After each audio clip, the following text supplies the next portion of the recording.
Recently, I had a dream that I was walking on a path and my friend was walking just a little bit ahead. There was something I had to say to him, but I knew for some reason that I couldn't tell him directly. I pulled up a BlackBerry and typed what I needed to say. When it was ready, I hit send and the machine processed this message and then reversed it. Only after this reversal was the message ready to be told. I tried to sound out the words, guessing at the rules of the language and pronunciation when these words were reversed, and I was hoping that he could understand what I was saying. But the only thing that I knew, and that made sense in the dream, was that the message I had couldn't be conveyed to him directly. In order for him to understand it, he needed to figure out the message for himself. When I woke up, I felt I had received a very deep lesson. When someone tells you the way that you're supposed to live your life, when someone tells you that they know what's best for you, how do you like it? I feel that Socrates figured this out. When he was walking around Athens annoying the local population, he didn't tell anyone how they were supposed to live. He simply asked them questions. By using this method, which we now call Socratic dialogue, he was building up a substantial following that was considered dangerous to the status quo. For this, he was charged and eventually executed for corrupting the youth. But Socrates didn't corrupt anyone. As he said,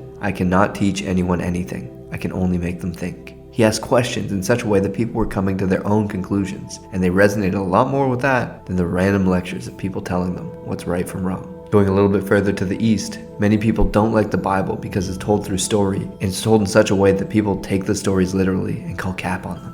You really believe in Noah's Ark? You really believe Noah's Ark happened? The Bible doesn't strictly lay out the lessons for you. You need to figure a lot of the things out for yourself. You need to dig through metaphors and figure out a lot of the things on your own. Jesus spoke in parables because by communicating like that, the listener is required to process the message through their own lens. They aren't just receiving a lecture, but personally engaging with the decision and building upon it themselves. So being that we can't really tell people what they should do, even if it's in their best interest, how do we make sure that our lessons are landing for them? How are people even supposed to know the right thing for them to do if you can't just tell them? If not everyone is going to study Stoicism or Buddhism to know how best to live, which they aren't, how is the average person supposed to know how to act? For this, we head to the East to get our answers from the great sages in India and China. The Bhagavad Gita states that whatever a great man or woman does, others also do. Eminent people must, in the public interest, put forth their best virtues. Then ordinary people try to rise to that level. It's almost at a point when instead of seeking to help others, you explore for yourself how best to live.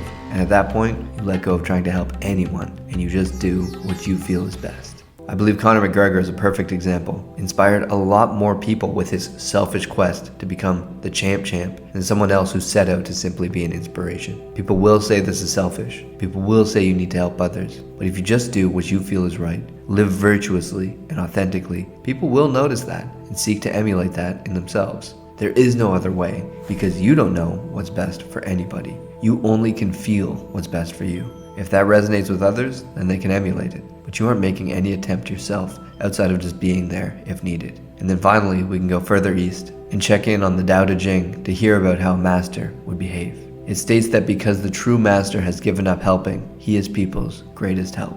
The master does what he or she is called to and goes down that path, and others can look to that as an example. It would be easier for everyone if human beings could just do what they're told and stick to that. Because by speaking in parables and stories, people can misinterpret what was said and come to the wrong conclusions. By letting people look at your virtue as an example on how to behave, they could take the wrong lessons and go down the wrong path. But this is just the way things are. True words seem paradoxical, states the Tao, and isn't that the truth? Now if this resonated with you, maybe there's some other content you may enjoy on this account. Check it out and give us a follow.